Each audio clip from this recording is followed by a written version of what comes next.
Comment des gens qui étaient bien, regarde-les aujourd'hui, ils sont en tapette, babouche. Parce qu'il n'y a pas de destinée spirituelle. Même quand ils vont à l'église, là, ils s'asseyent derrière. Quand on a fini, de gloire à Dieu, merci Seigneur, ils s'en vont à la maison. Il n'y a plus rien. Parce qu'ils n'ont jamais été connectés à leur destinée spirituelle. Jamais.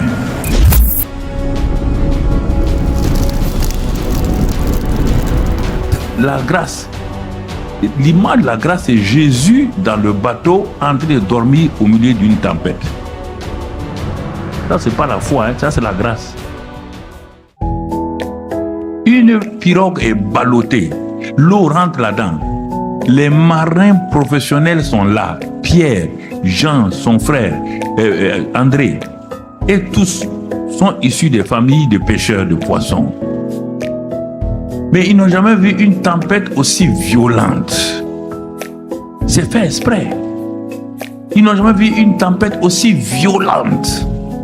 Mais ils n'ont jamais vu aussi un être humain dans une tempête aussi violente qui met la vie des gens en danger, qui s'amuse à dormir. Il dort comme un bébé. Vous voyez, frère? Si tu parles de la grâce simplement parce que pour t'aider ici, t'aider là, je te dis, tu es très loin vraiment de la manifestation de la grâce. Mais quand il s'est levé et qu'ils l'ont réveillé, les gens pensent que quand c'est comme ça, la grâce n'est pas suffisante, elle n'est pas là. Mais quand ils sont levés, Jésus dit, où avez-vous mis votre foi? C'est-à-dire, en qui avez-vous mis votre foi? Donc, il leur a parlé de la foi.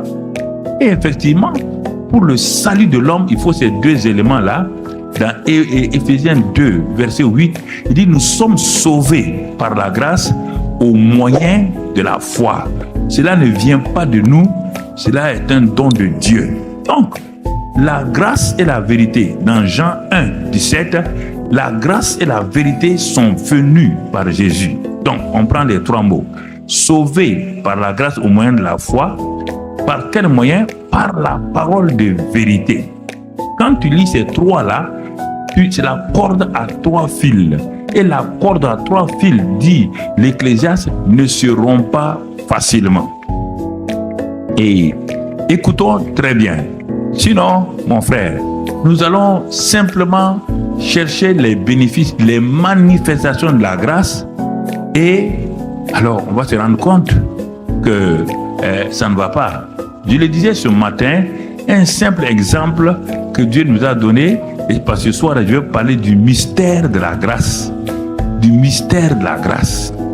Ce matin, j'ai dit, l'élément de grâce que Dieu nous a donné se trouve dans le livre des Proverbes, simplement sur la famille. Et pourtant, c'est là-bas qu'on a plus d'échecs. Cet élément dit dans Proverbe 18, verset 22. Il dit ceci, celui qui trouve une femme, on n'a pas à trouver, trouve le bonheur.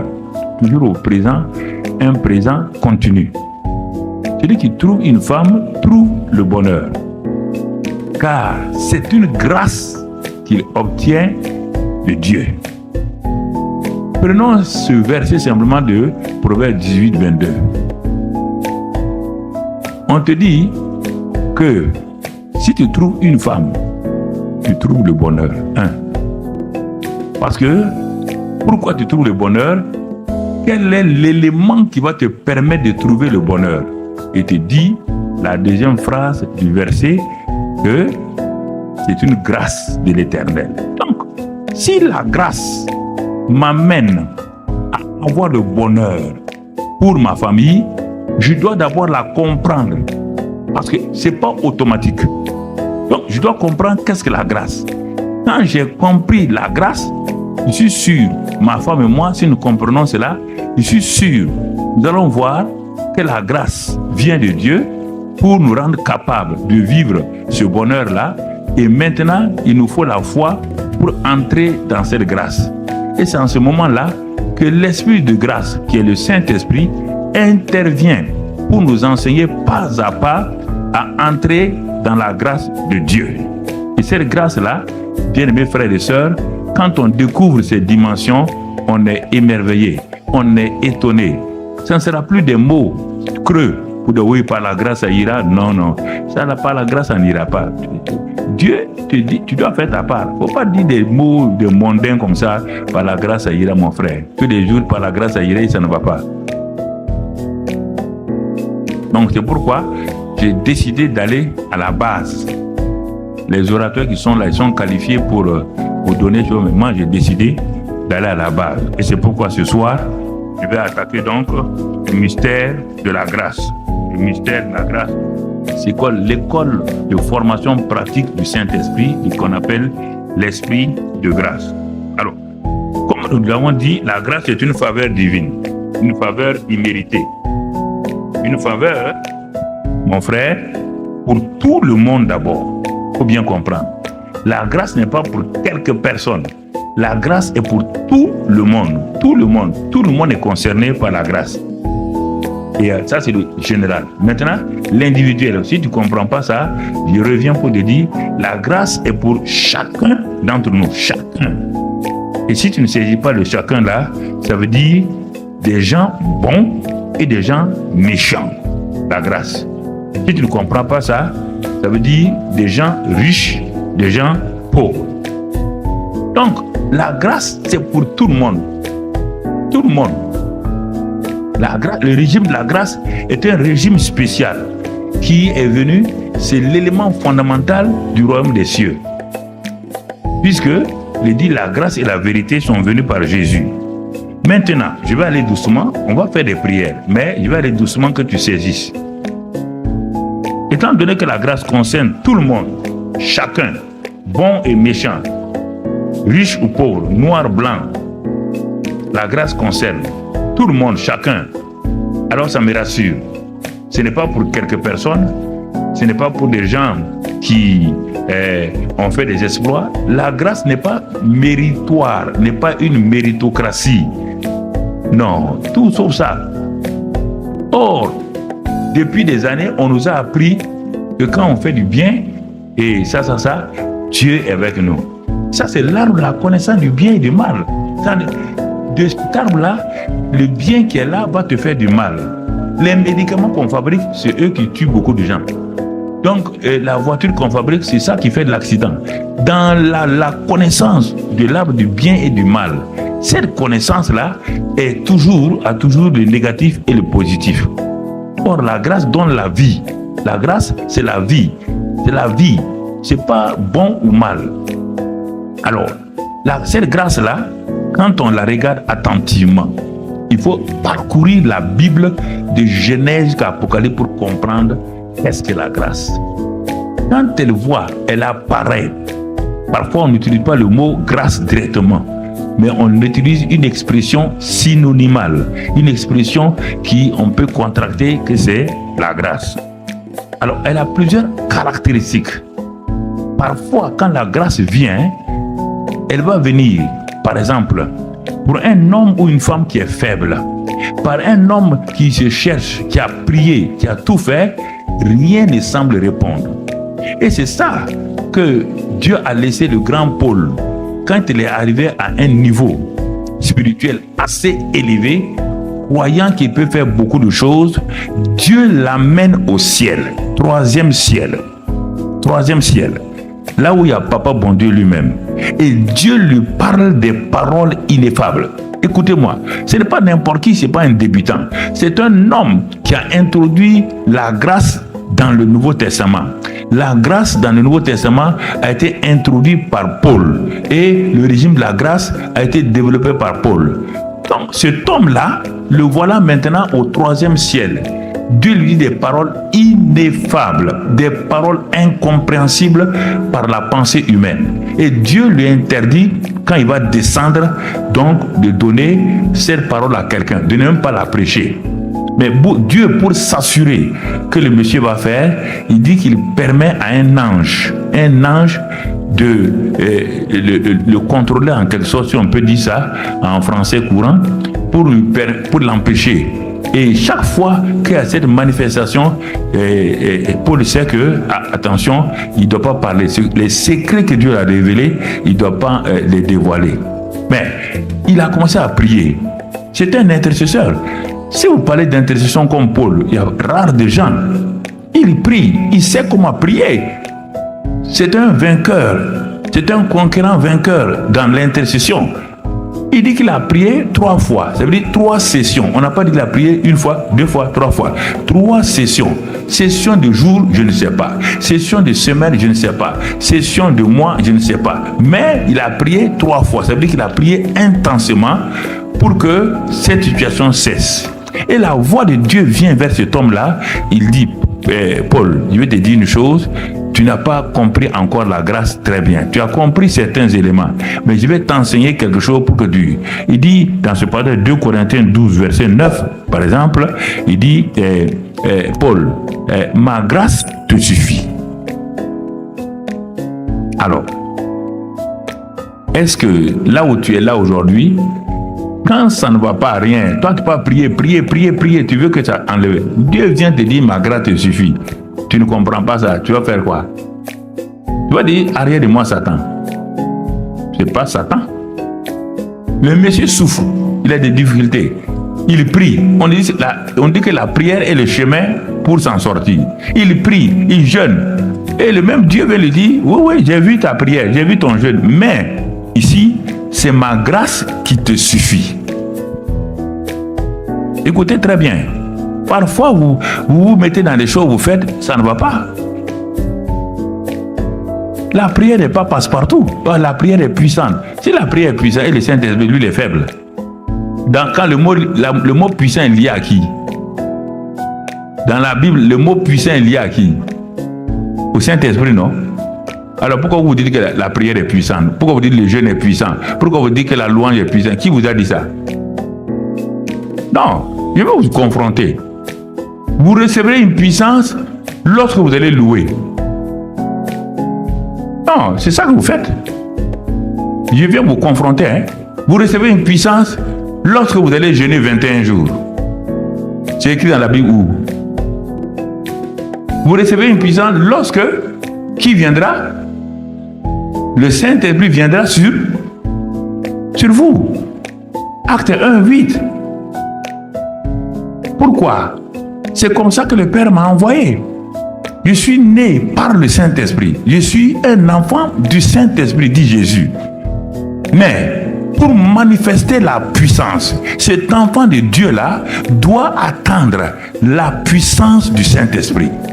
C'est pourquoi vous pensez que moi, venu pour faire l'œuvre de mon Père, de sauver le monde, je suis venu avec la grâce, je suis venu avec la vérité, j'ai la foi, je viens et le sabbat, je m'en vais au temple, je vois des corps qu'on amène et je suis obligé de m'asseoir, écouter l'oraison funèbre, comment un mort va.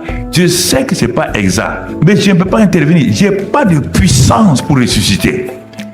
J'ai vu des parents malades, j'ai vu toutes sortes de choses, mais je ne pouvais pas agir. Écoutez-moi, vous n'allez pas me dire que Jésus ne priait pas et ne gênait pas, mais pourquoi pendant 30 ans, il ne put faire aucun miracle, personne n'est sauvé, personne n'est délivré, personne n'est ressuscité? Vous ne pensez pas à ça? 30 ans, le monsieur est frustré. Il est frustré. Mais à 30 ans, regardez-le. Le Père lui dit d'aller au Jourdain. Et il va au Jourdain. Il rentre dans le Jourdain. Son parent Jean-Baptiste est là. Le prophète est là. Bon, laissons tomber les discussions entre Jean-Baptiste et Jésus. Maintenant, Jean-Baptiste baptise Jésus. Il immerge Jésus.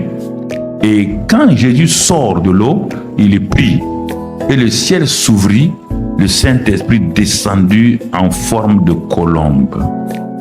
Écoutez, quelque chose va changer, mon ami. Les choses vont changer. Les choses vont changer. Quand le Saint-Esprit est descendu sur Jésus, il est descendu sous forme d'une colombe. Je vais te dire ça pour que tu comprennes. Sous une forme d'une colombe. On n'a pas dit que c'est une colombe. Mais on te montre le Saint-Esprit descendu sur Jésus par une douceur, montrant qui il est. C'est l'agneau. On ne descend pas sur l'agneau avec violence. Le Saint-Esprit est descendu sur l'agneau de Dieu, doucement, avec vraiment tout. Mais les jours de la Pentecôte, quand le Saint-Esprit, on prend la colombe pour mettre sur nos églises là. Quand le Saint-Esprit est descendu les jours de la Pentecôte, tu as vu une colombe? Tu as vu une forme de colombe? Tu as vu quoi? Le feu. Parce que nous et Jésus, on n'est pas pareil dans ça. Au baptême là, c'est le feu pour nous. C'est descendu comme une boule et ça s'est divisé en langues de feu posées sur chacun. Donc le baptême, le symbole du baptême de Jésus, c'est la colombe. Le symbole du baptême du Saint-Esprit chez les chrétiens, c'est le feu qui vient pour. Parce que Jean-Baptiste a dit, voici non seulement l'agneau de Dieu qui ôte le péché, il vous baptisera du Saint-Esprit et de feu. Donc la parole de Jean-Baptiste s'est accomplie. Jean-Baptiste n'a pas dit, il viendra sur vous, le Saint-Esprit viendra sur vous sous une forme de colombe. Ouais, déjà là, un simple élément qui est devant vous, vous ne pouvez même pas discerner. C'est sur Jésus qui s'est descendu sous forme de colombe. Et toi, quand tu as descendu, la colombe est venue. Même le feu n'est pas venu. Non. C'est pourquoi tu as des problèmes. Si tu n'es pas baptisé par le Saint-Esprit, feu, mais les choses ne se consument pas. Et regarde, les 120 montent à la chambre haute, dodus, ventrus, bossus. Découragés, des traîtres qui se sont trahis. Il n'y a pas longtemps, Pierre a dit, il a juré qu'il ne connaît pas Jésus. Regarde-les, regarde, aucun.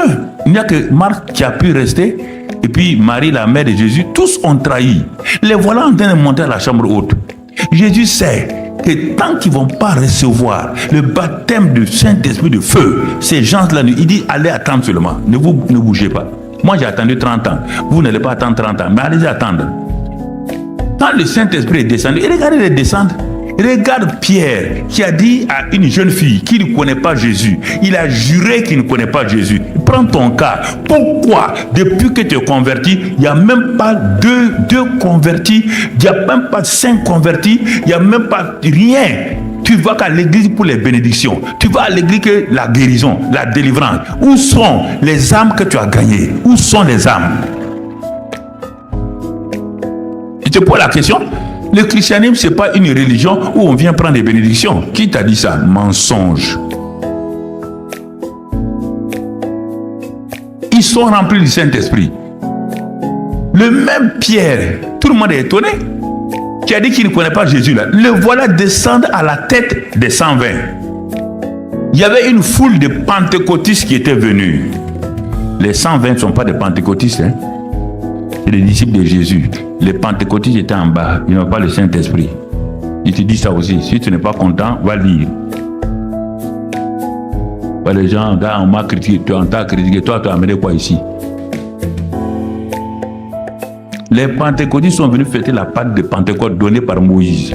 Les 120 ne sont pas venus fêter. Ils étaient là-haut tremblotants, se demandant qu'est-ce qu'ils vont faire. Mais regardez les descentes. Toute une foule de gens.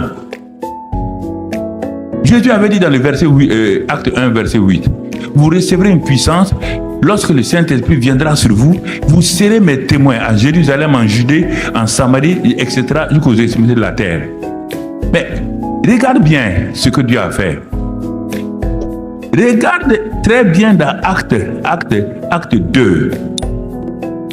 Quand Pierre commence à prêcher, qu'est-ce qui se passe? Quand le Saint-Esprit descend et que Pierre commence à prêcher, on se rend compte que ce que Dieu a dit comme promesse là était déjà là. Il a dit, vous prêcherez jusque les gens viendront jusqu'aux extrémités de la terre. Mais qu'est-ce que Dieu a fait? Va lire là-bas. Il est dit que en ce moment-là, avant ça, des gens de toute nationalité sur la terre étaient à Jérusalem.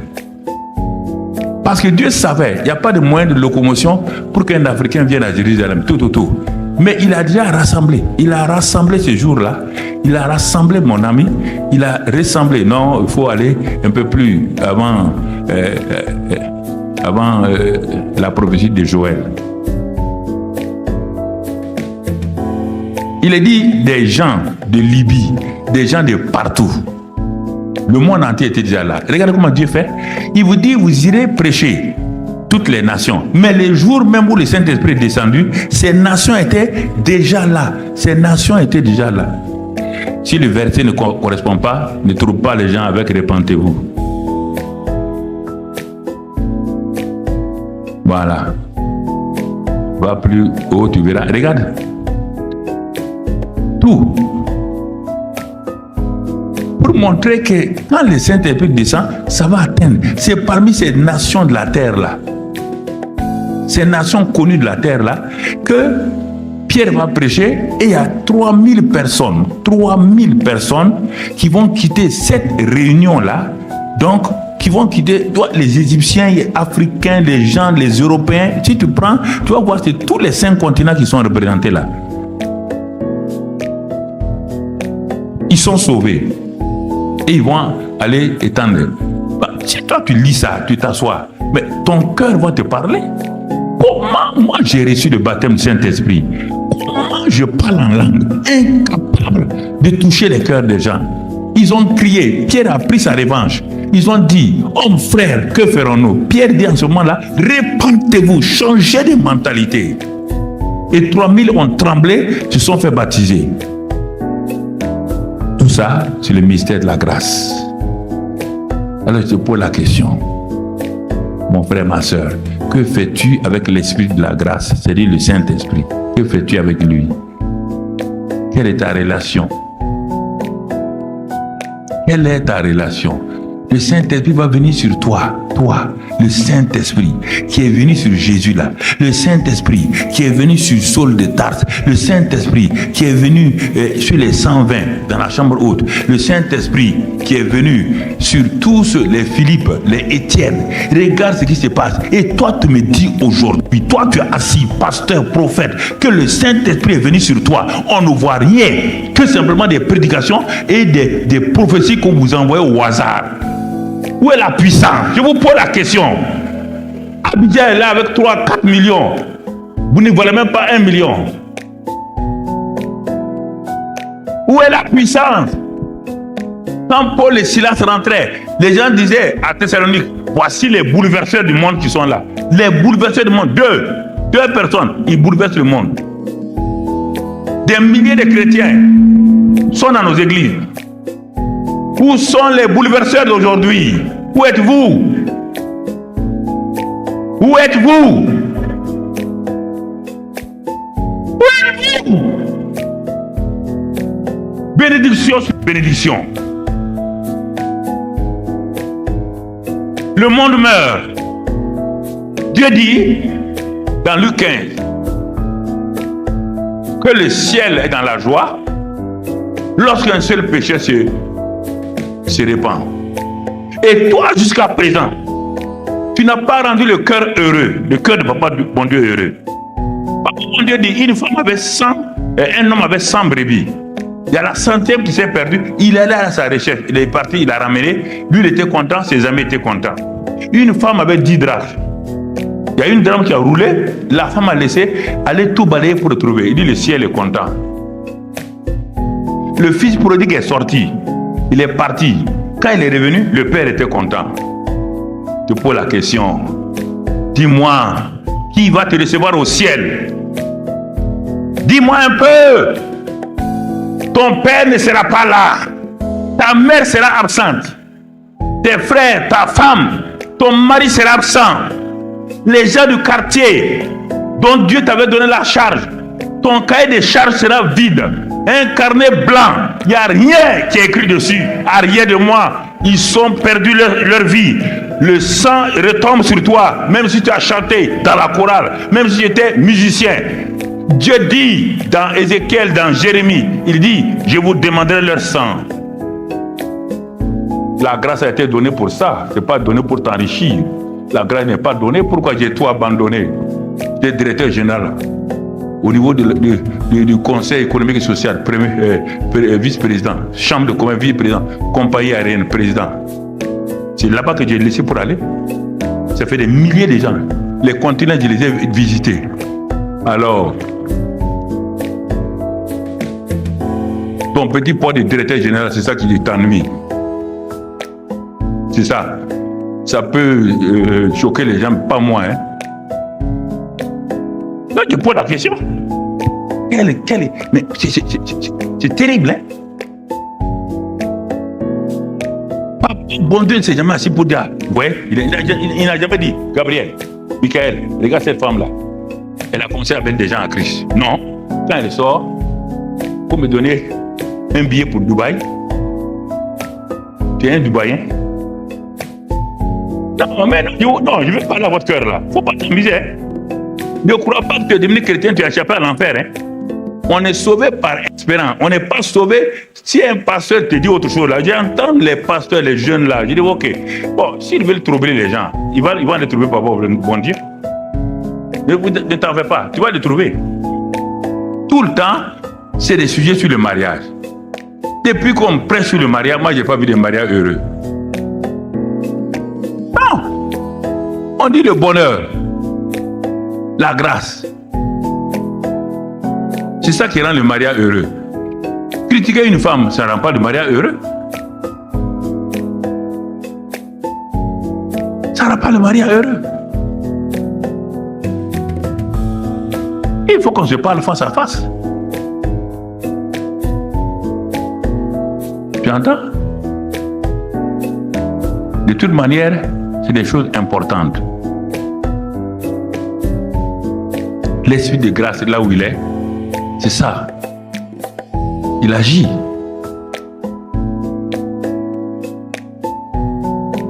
J'étais converti un dimanche dans une église Assemblée de Dieu, mais le dimanche prochain, le pasteur nous a dit, vous devez sortir témoigner. Il dit, ah bon? C'est comme ça qu'on fait des voix. Je suis sorti dans les rues de Toulouse, là, à côté de l'église. Il dit, témoigne ce que tu as vécu. Je témoigne aux gens. J'amenais donc à 15h, ce dimanche après-midi, là, les gens à l'église. Un réveil a commencé. J'amenais les Français, des Arabes, des gens des Caraïbes, les Africains. Mais les gens ont dit, mais nous, on est là depuis 10 ans, 12 ans. Il dit, mais si vous êtes là depuis 10 ans, 12 ans, moi, je ne sais pas. On m'a dit que quand tu vas recevoir, j'ai reçu le Saint-Esprit sans quelqu'un, personne ne m'a imposé les mains. Je voulais être sûr que vraiment, j'étais dans la volonté de Dieu. Et les gens commençaient à se convertir. J'ai commencé à voir des miracles. J'ai commencé à voir les dons spirituels se manifester. Je n'ai pas demandé, je suis même pas, il n'y a même pas un mois, j'étais musulman. Un mois plus tard, et tout de suite là, je gagnais les gens. Je ne comprenais pas la doctrine du Saint-Esprit. Non. Non, mon ami. Mais je me suis simplement attaché à ce que Dieu a dit. Ce que Dieu a dit. Je ne peux pas te voir. Mais oui, tu es bien habillé, formidable. Tu as un bon poste, formidable. Où sont les âmes que tu as gagnées? C'est ça que je te pose la question. Où sont les âmes? Il n'y a pas de facultatif. Hein? Où sont les âmes? Où sont les âmes? Chaque jour, chaque instant. Tu n'as jamais vu les gens aller en enfer. Ils se suivent comme ça là. Il y a une force qui les pousse. Ils ne peuvent pas. Tu dis, il y a une force derrière. Même si tu t'arrêtes, tu pleures, rien. Tu t'en vas seulement. Quand ils arrivent au bord du feu là, boum, boum, c'est des cris terribles. Si tu entends, si tu avais entendu le cri de ta mère quand elle partait là-bas, tu ne vas plus dormir. Si tu avais entendu le cri de ton mari quand il partait là-bas, tu ne vas pas dormir. Ou de ta femme. Bah, tu n'as rien vu encore. C'est pourquoi tu es là. Tu dis, mais pourquoi Dieu est comme ça? Tu poses des questions à Dieu. Le mystère de la grâce. Il dit à Paul, ma grâce est suffisante. Ne cherche pas autre chose. Elle est suffisante. Et quand ma grâce est suffisante, elle te donne un langage nouveau. Grâce suffisante, langage nouveau. Dis cette fois-ci que le faible est fort. Paul dit, c'est comme ça, dit oui. Ta faiblesse, elle n'est pas un problème. Dis seulement que le faible est fort. C'est quand je suis dans telle situation qu'il y a ça, ça, ça. Il dit, bon, je ne connaissais pas ça. Il dit, mais Dieu dit oui, c'est ça. Ma grâce est suffisante. Il n'y a pas une situation où la grâce de Dieu ne suffit pas. Ce qui est important, la grâce est suffisante. Elle est suffisante. Il n'y a même pas de problème. Elle n'a pas besoin de ton aide ni de mon aide. Accepte-la comme une grâce suffisante. Utilise ta foi pour dire pour faire ce que Dieu a dit, pour laquelle la grâce est suffisante. Si Dieu dit la grâce est suffisante pour ça, utilise ta foi maintenant pour faire cette chose. Et tu vas voir, ça va s'accomplir. Deuxième chose, caractéristique de la grâce, elle est triomphante. 2 Corinthiens 2,14. 2 Corinthiens 2,14. Si tu ne connais pas ça, et tu veux parler de la grâce, tu vas parler de quelle grâce? Laquelle? Tu nous fais toujours triompher en Christ. Tu entends les termes? Quand tu lis chaque verset, pèse le verset. Qui te parle? C'est Dieu. Il te dit que la grâce fait toujours, pas de temps en temps, toujours triompher en Christ. Triomphe. Pour faire quoi? Quand elle triomphe, c'est pour répandre l'odeur de la connaissance de Dieu autour de toi.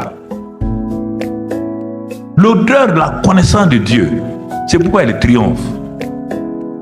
Troisième caractéristique de la grâce se multiplie. 1 Pierre 1, verset 1 et 2. 1 Pierre 1, verset 1 et 2. J'ai dit ça pour que ceux qui vont étudier après aient ces versets-là pour étudier. Vous voyez bien, la grâce se multiplie. Se multiplie. 1 Pierre 1 et au verset 1 et verset 2. Tu vois que la grâce et la paix vous soient multipliées. Elle est capable de se multiplier. Quatrième caractéristique de la grâce, elle est surabondante. Surabondante. Écoute-moi très bien. Le régime de la grâce, elle est surabondante. Par rapport à quoi? Par rapport au fait que là où le péché a abondé, la grâce surabonde. La grâce vient avaler le péché là et elle domine, elle règne. C'est pourquoi on dit, pour régner dans cette vie, il faut 2 éléments, l'abondance de la grâce et le don de la justice. Nous régnons dans cette vie-là. Romains, donc nous régnons dans cette vie-là. Donc, tu comprends, mon ami? Nous régnons dans cette vie. Quand nous comprenons ces vérités, alors je dois régner. Parce que la grâce est suffisante. Là où il y a l'insuffisance, la grâce suffit. Là où il y a l'échec, elle triomphe. Et elle se multiplie. Et elle donne le repos. Hébreux 4, verset 1 à 11.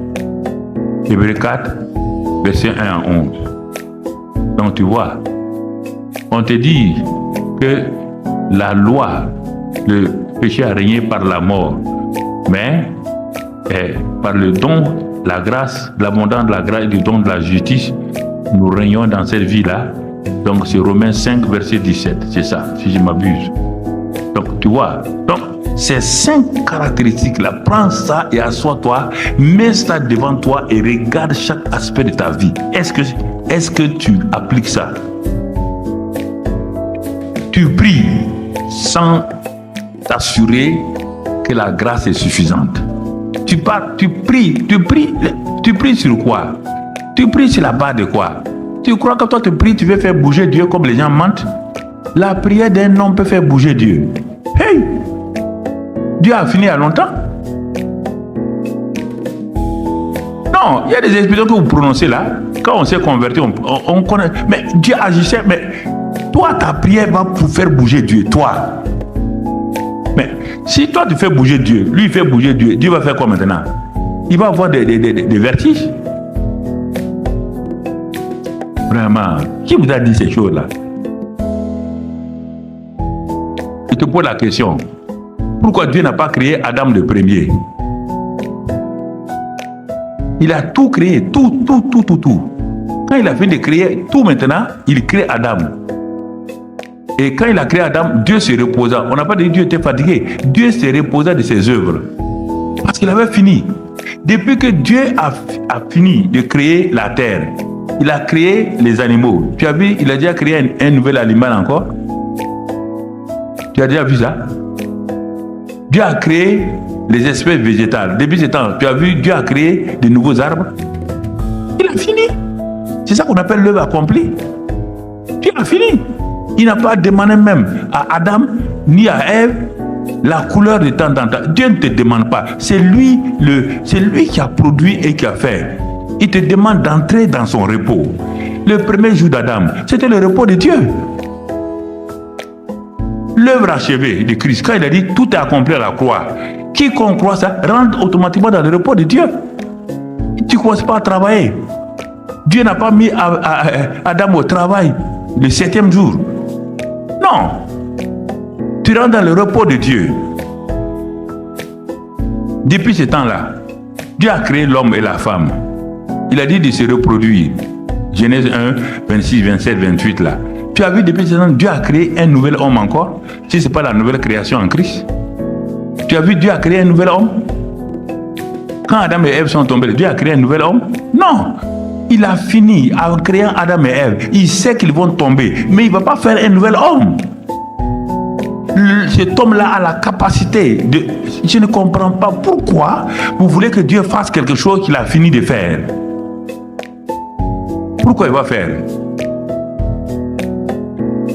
Non, tu ne lis pas la Bible. Tu ne lis pas la Bible. Tu ne médites pas la Bible.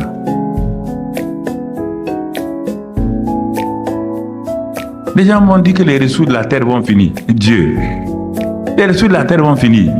Non. Quelles ressources? Ce que Dieu a créé va finir. Et tu es agriculteur là, scientifique là, vous êtes des fous, hein? Vous êtes des fous.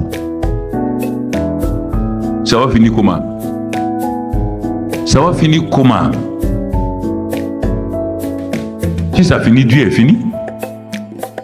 Dieu reste sur son trône. Et puis il regarde la terre.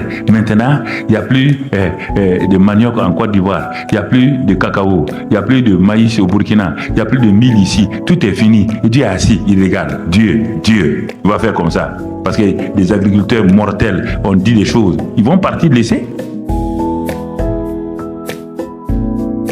Le mystère de la grâce. Écoute-moi, mon frère. Écoute-moi très bien. Les jours que tu vas comprendre ça là, tu rentres dans le repos. Tu rentres dans le repos. Ton ministère, hein, tu n'as pas besoin de tromper les gens pour prendre l'argent. Je n'ai jamais prié pour avoir l'argent. Pourtant, j'ai investi des milliards et des milliards. Ce n'est pas un Américain, ce n'est pas un Français. Il n'y a personne qui m'a donné l'argent. Va voir, va trouver. Quand Dieu a dit de faire la télévision, les gens ont dit, tu ne peux pas faire la télévision. La télévision coûte cher. Il dit, mais ça coûte cher à moi, pas à mon papa.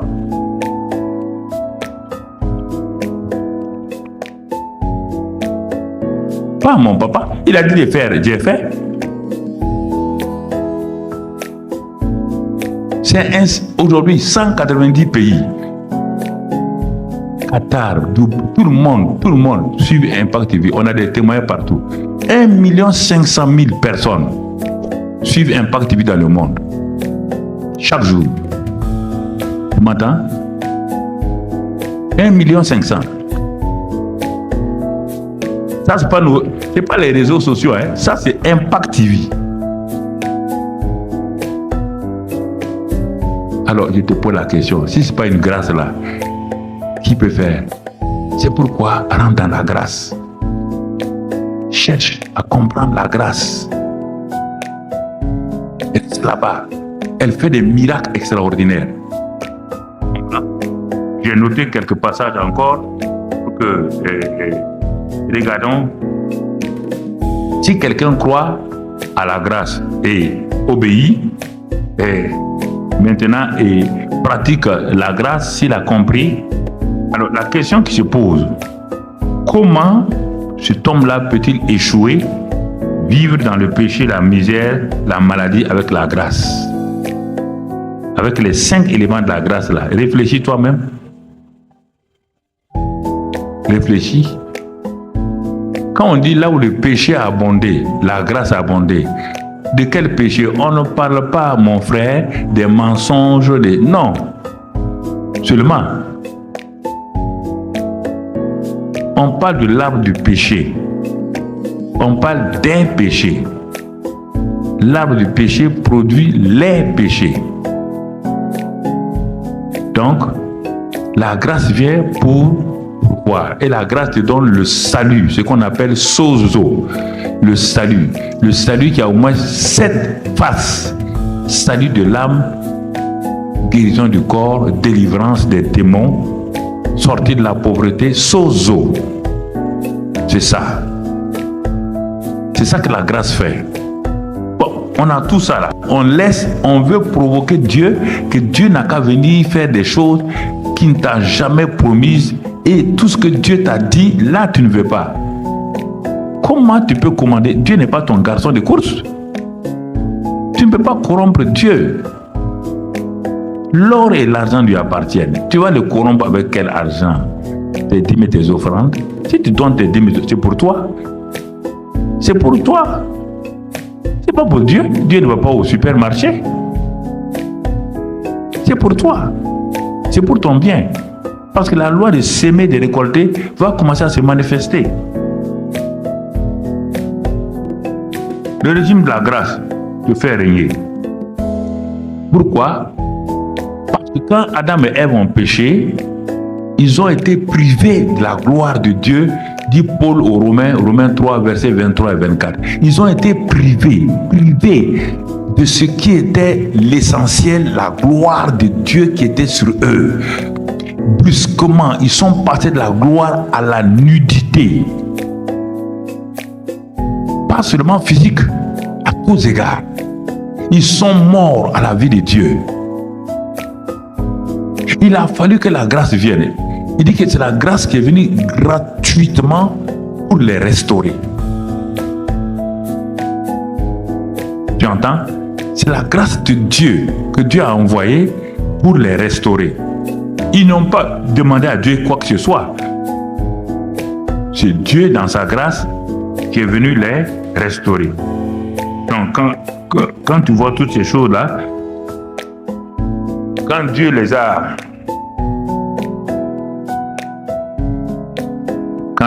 a restaurés, ils sont devenus maintenant une nouvelle création. Dieu venait de mettre fin à leur vie adamique par leur mort, Romains 6:6, leur mort à la croix du calvaire.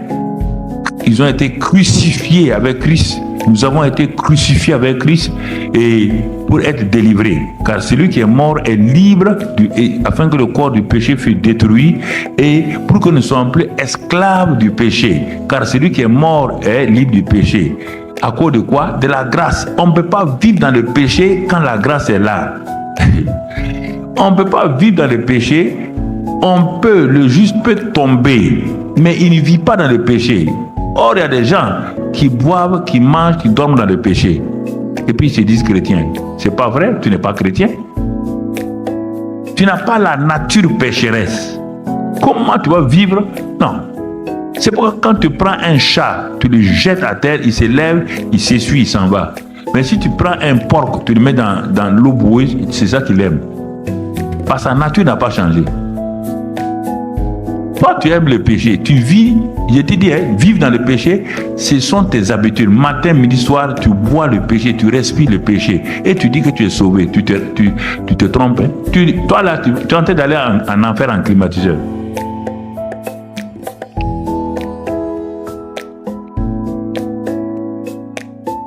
Non, il faut qu'on se dise la vérité. Quand on était jeune à l'université ici, le chante Anoma Brou Félix. Anoma Brou Félix dit la vérité, rougit les yeux, mais ne les casse pas.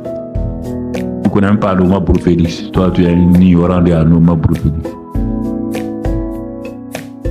C'était un grand chant ivoirien. Moi, j'ai joué ici au handball, l'équipe universitaire de AUC. C'est ici, contre la ville. On a joué ici contre le Cameroun. C'est dans l'équipe nationale de Côte d'Ivoire, comme avant-centre. J'ai vécu ici. Je connais tous ces quartiers-là. Mon ami. C'est important que tu comprennes certaines choses. Il te donne la base. Tu as les manifestations. Si tu as la base maintenant, tu vas voir comment tu vas râler rapidement. Si tu n'as pas la base, l'ennemi va te créer un problème quelque part. Et il va te décourager. Il va te dire, bon, tout ce que tu vis là, c'est faux. C'est faux. Ce qu'il te dit là, reprends, écoute, réécoute. Tu vois, ton langage change, mon ami. Quand la grâce est là, le langage change. Bon, regardez une étude de cas. je suis professeur de marketing et tout, je vais te dire, on va faire étude de cas. On fait la collecte des données. Pour la collecte de données, on va faire le dépouillement. Et puis ensuite, on va voir comment on peut appliquer ces résultats-là sur le marché d'un nouveau produit qu'on veut développer, sur un nouveau marché qu'on va développer et tout. Et tu vas comprendre. Hein, mon frère? Donc, si on prend l'étude de cas de Joseph, c'est une étude de cas qui rassemble tous les éléments que j'ai donnés là. La grâce est suffisante, triomphante, la grâce est surabondante.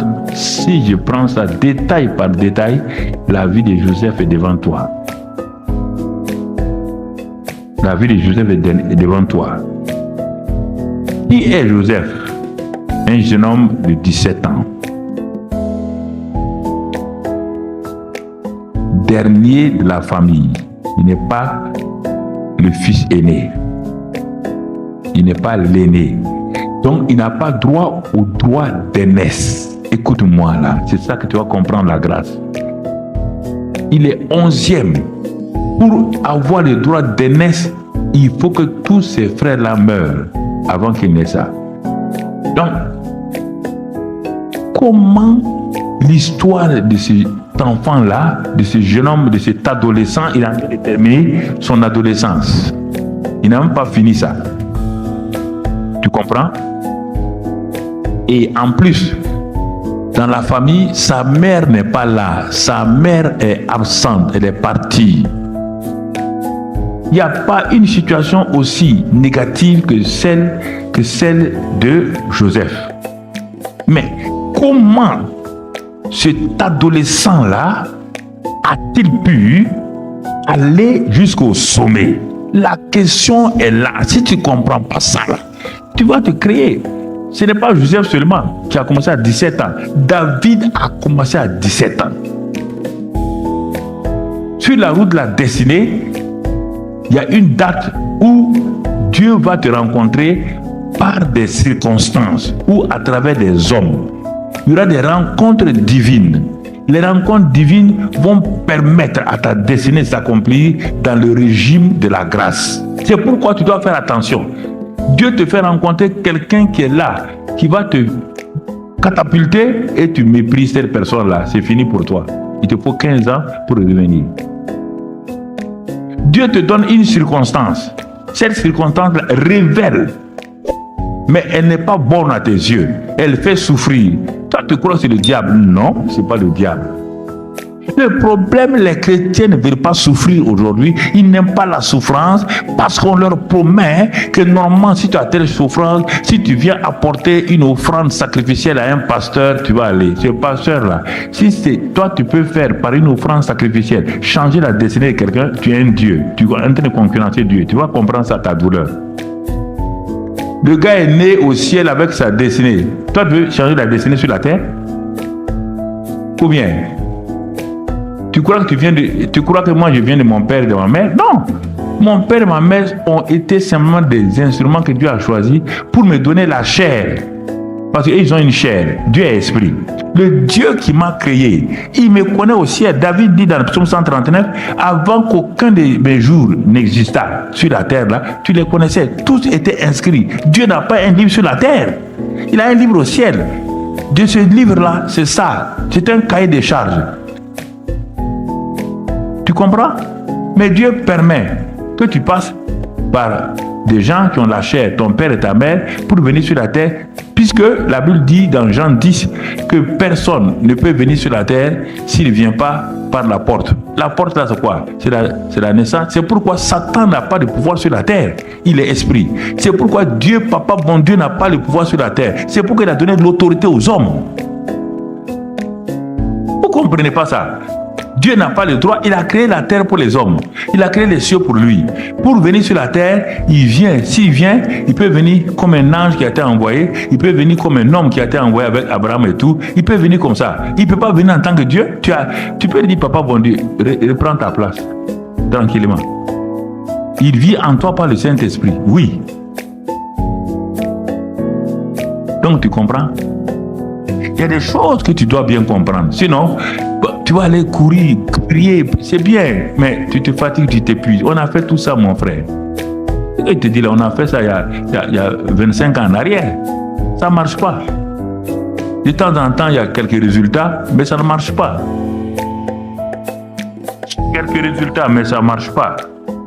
Donc, c'est pourquoi, tu vois, quand je prends le parallèle, si tu prends un Abraham, comment veux-tu qu'un homme adorateur d'idole, s'il vous plaît, je vous en prie là, il faut que vous compreniez la grâce, adorateur d'idole, de l'autre côté du fleuve, il ne connaît pas Dieu. Et il a 75 ans, un pied dans la tombe déjà. Comment veux-tu, si tu ne comprends pas la grâce, pourquoi Dieu va prendre un homme de 75 ans qui n'a même pas d'enfant et qui n'est même pas adorateur de Dieu pour faire de lui le père de la foi et pour créer dans le ciel un compte qu'on appelle le Saint d'Abraham? Dis-moi! Il a prié quelle prière? Il a fait quel jeûne? Dis-moi, le jeûne de Mardoché? Ou bien, comme vous aimez inventer les noms des jeûnes là. Quand tu jeûnes là, c'est Mardoché qui est là pour jeûner. C'est pas toi, non. Mets ton nom. Pourquoi tu dis jeûne d'Esther? Tu t'appelles Esther? Des choses comme ça, dans son tête.